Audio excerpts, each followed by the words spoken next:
Waouh, c'est très impressionnant. Bonjour à toutes et à tous, je m'appelle Jacques Dasnois. Aujourd'hui, je suis là devant vous pour vous parler d'entrepreneuriat social. C'est mon métier, c'est pour ça que je suis payé. Je dois vous faire rêver, alors je vais vous dire que l'entrepreneuriat social, c'est un truc génial. L'entrepreneuriat social, c'est inspirant, ça change le monde. C'est un univers peuplé de changemakers, de pionniers. Que demain, que dans 10 ans, tout jeune entrepreneur qui voudra se lancer, ne voudra le faire que sous la forme de l'entrepreneuriat social. Je vais vous dire aussi que l'entrepreneuriat social, c'est le way of life du 21e siècle. Vous m'entendez? Le way of life du 21e siècle. C'est un entrepreneur social anglais, à Londres, qui me l'a dit, et je vous garantis que lui et moi étions, à ce moment-là, parfaitement sobres. Je vais vous dire aussi que l'entrepreneuriat social, eh bien, tout le monde en fera demain. Même ma grand-mère, parce qu'il n'y a pas d'âge pour être entrepreneur social. Même Donald Trump, qui trouvera que personne n'est capable de le faire mieux que lui et que c'est un excellent moyen de donner des milliers de jobs à des milliers de gens. Et même Younous, je parle de mon chat, je l'ai appelé Younous, même mon chat fera de l'entrepreneuriat social parce que l'entrepreneuriat social ne connaît aucune frontière. Et si vous me dites le contraire, c'est pas grave, je vous dirai que vous êtes étroit d'esprit.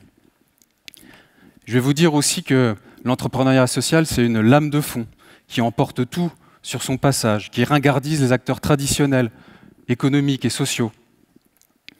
La philanthropie, trop morale, trop caritative, has-been.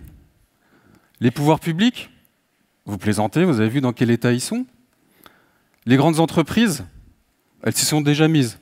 Et puis le capitalisme, son avenir, c'est nous. Aujourd'hui, je serai le Nick Naylor de l'entrepreneuriat social. Si cette référence ne vous dit rien, si ce personnage ne vous dit rien, c'est pas grave, je vous invite à regarder le film Thank You for Smoking, un excellent film de lobbyiste. Je continue. L'entrepreneuriat social, c'est une révolution économique et sociale à part entière. Une révolution où l'on peut combiner sens et performance, où l'on peut réussir individuellement tout en jouant collectif, où l'on peut être rentable tout en répartissant équitablement les richesses. L'entrepreneuriat social, c'est un monde où le profit est un moyen et pas une fin, un moyen pour avoir un impact social positif, on est au LH Forum, positif, ou un impact environnemental le plus important possible. Les entrepreneurs sociaux, ces super entrepreneurs, ces entrepreneurs plus, en fait, changent notre monde parce qu'ils ont compris une chose. C'est qu'on peut réencastrer l'un dans l'autre deux mots dont on nous a dit au XXe siècle qu'ils étaient complètement opposés. D'un côté, entreprendre, la réussite, l'individualisme, la création, et de l'autre, le social, c'est-à-dire l'intérêt général, le partage, l'altruisme. Les entrepreneurs sociaux nous montrent que ça marche. C'est simple, c'est évident, les grands économistes auraient dû y penser, les entrepreneurs sociaux l'ont fait, et ils prouvent au quotidien que ça marche. Je pourrais continuer longtemps comme ça à dérouler mon speech, je le connais bien. Je pourrais continuer à être le vendeur de bagnoles de l'entrepreneuriat social, mais je suis un peu fatigué en fait, je me fatigue un peu moi-même. Parce que ce speech, même s'il est sincère, même s'il comporte une énorme part de vérité, il ne reflète pas tout à fait la réalité. Moi, je suis comme vous, je crois en l'entrepreneuriat social parce que l'entrepreneuriat social, c'est du bon sens, c'est évident. Et en même temps, je vois beaucoup de jeunes dans la salle, on est de la même génération, c'est-à-dire qu'en fait, on est né non pas dans les 30 glorieuses, mais dans les 30 miteuses. Et des belles histoires, on nous a beaucoup raconté, mais il ne faut pas non plus en raconter trop, et ni nous la faire à l'envers. Moi, j'anime le mouvement des entrepreneurs sociaux depuis 4 ans maintenant. Des entrepreneurs sociaux, j'en côtoie au quotidien. Des petits, des grands, des gros, des maigres, des jeunes, des vieux, des grincheux, des sympathiques. J'ai la chance de diriger le mouvement des entrepreneurs sociaux qui a été créé pour leur permettre d'échanger, de se rencontrer, de s'entraider, de faire grandir ensemble leurs entreprises. Un mouvement qui a été créé aussi pour leur permettre de faire connaître leur modèle et puis d'être tout simplement leur porte-voix, notamment politique. Et moi, ce que je constate depuis 4 ans, c'est que, en fait, il faut être un peu fêlé pour être entrepreneur social.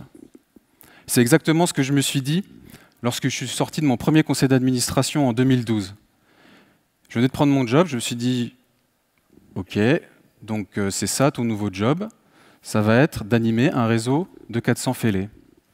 Et j'ai eu tout de suite besoin de me rassurer, parce que j'étais légèrement inquiet. Donc je me suis dit, le seul avantage avec les fêlés, c'est que ça laisse passer un peu de lumière, quoi. En fait, être un entrepreneur social, c'est difficile, c'est dur. C'est ça la réalité. Et le plus dur, ça ne va pas être d'avoir votre idée, de monter votre entreprise, de trouver des partenaires, de trouver des financeurs. Pas du tout. Le plus difficile, ça va être de passer du rêve à la réalité. Ça va être de passer du speech que je vous ai fait il y a un instant au concret. Ça va être de vous cogner le réel. Parce que dans le mot entrepreneur social, il y a le mot entrepreneur avec tout ce que ça comporte. Le plus dur, ça va être d'expliquer 250 fois à vos parents et à vos potes que vous faites un vrai métier, que vous essayez de monter une vraie entreprise, que non, vous ne travaillez pas pour une ONG et non, vous n'allez pas partir en mission dans le tiers-monde. Moi, mes potes, mes parents ont mis à peu près 3 ans à ne toujours pas comprendre. Le plus dur, ça va être d'accepter le salaire de misère de l'entrepreneur qui débute et d'accepter aussi, si vous avez cette chance, le chèque que vous feront chaque mois vos parents pour vous aider à subsister. Et peut-être qu'alors, vous regretterez les belles carrières lucratives, voire très lucratives, qui vous attendaient par ailleurs en sortant de grande école ou en sortant de l'université. Puis peut-être aussi, vous en aurez assez d'être le moine soldat de l'entrepreneuriat social, incapable de concilier vie privée et entrepreneuriat, parce qu'il bosse 80 heures par semaine. L'entrepreneuriat, c'est une passion. Et comme toutes les passions, ça peut être dévorant. Ça peut foutre en l'air votre vie privée.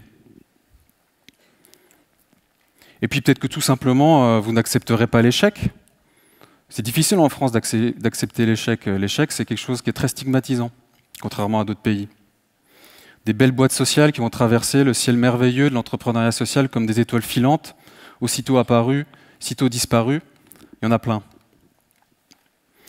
Il faut avoir vraiment conscience de ça avant de se lancer dans l'entrepreneuriat social, avant de devenir entrepreneur social. C'est la réalité. Comme disent les Américains, c'est un peu du no pain, no gain. L'entrepreneuriat social, ce n'est pas un 100 mètres, c'est un marathon, c'est surtout une course de haies. Ce serait une course de haies avant d'être en capacité d'employer 500 personnes en situation de handicap psychique ou physique à tous les échelons de l'entreprise. Des personnes dont personne ne veut par ailleurs et qui pourtant, grâce à leur travail, leur expertise, leur connaissance, font en sorte que l'entreprise sociale DSI, qui les emploie, connaissent un taux de croissance de 20% par an. Ce sera une course de haies avant d'être capable, comme Enercop, de fournir 23 000 clients, des entreprises, des particuliers, en énergie 100% renouvelable, issue de 99 producteurs indépendants. Ce sera une course de haies avant de pouvoir vendre 8 millions de produits équitables par an, des biscuits, du chocolat, du cacao, du thé, du café, comme le fait l'entreprise sociale Éthicable, et en même temps d'assurer un juste revenu à 35 000 petits producteurs du Sud. Il faut vraiment avoir conscience de ces difficultés. Il ne faut pas avoir peur, quand on se lance, de visiter les coulisses et les arrière-cours de l'entrepreneuriat social. Il faut aller au charbon. Et si vous n'avez pas peur d'aller au charbon, alors vous serez peut-être la prochaine Florence Gilbert, qui a plaqué son job dans la communication pour rejoindre l'entreprise WeMove, une entreprise qu'elle dirige aujourd'hui, une super entreprise sociale qui aide les chômeurs à mieux se déplacer pour trouver un emploi, parce qu'un des premiers freins pour retrouver un job en France, c'est la mobilité. Et puis peut-être que, comme Thomas Hurier,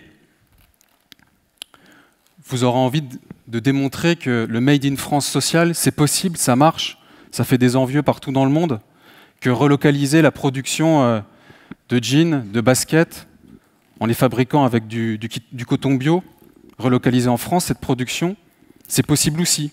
Que ça revitalise l'économie dans le territoire où l'entreprise s'est installée, que ça crée de l'emploi, que ça a un impact environnemental. Et puis surtout que ça crée de la richesse. Modétique, l'entreprise en question, a vu son chiffre d'affaires multiplié par 3 depuis 2 ans. Et puis peut-être que face à une situation qui vous révolte profondément, que vous trouvez absolument insupportable, eh bien vous aurez envie de monter votre solution et pour ça, vous créerez une entreprise sociale. C'est ce qu'ont fait Nathanaël Moll et Guillaume Capel, deux jeunes entrepreneurs qui ont fondé l'entreprise sociale Singa. On en a beaucoup entendu parler ces derniers temps. Une entreprise notamment qui a développé une appli pour permettre aux réfugiés et aux personnes qui sont prêtes à les héberger de rentrer en contact. Si vous ressemblez à ces entrepreneurs, à ces femmes et ces hommes, si vous êtes comme eux, un petit peu fêlés, alors allez-y, foncez, lancez-vous, essayez, plantez-vous même une fois, 2 fois, c'est pas grave. L'important c'est que vous aussi vous laissiez passer votre lumière et que accessoirement vous puissiez me permettre à moi de continuer à faire mon job, de pouvoir continuer à vendre l'entrepreneuriat social partout où je passe, comme je viens de le faire aujourd'hui devant vous. Je vous remercie.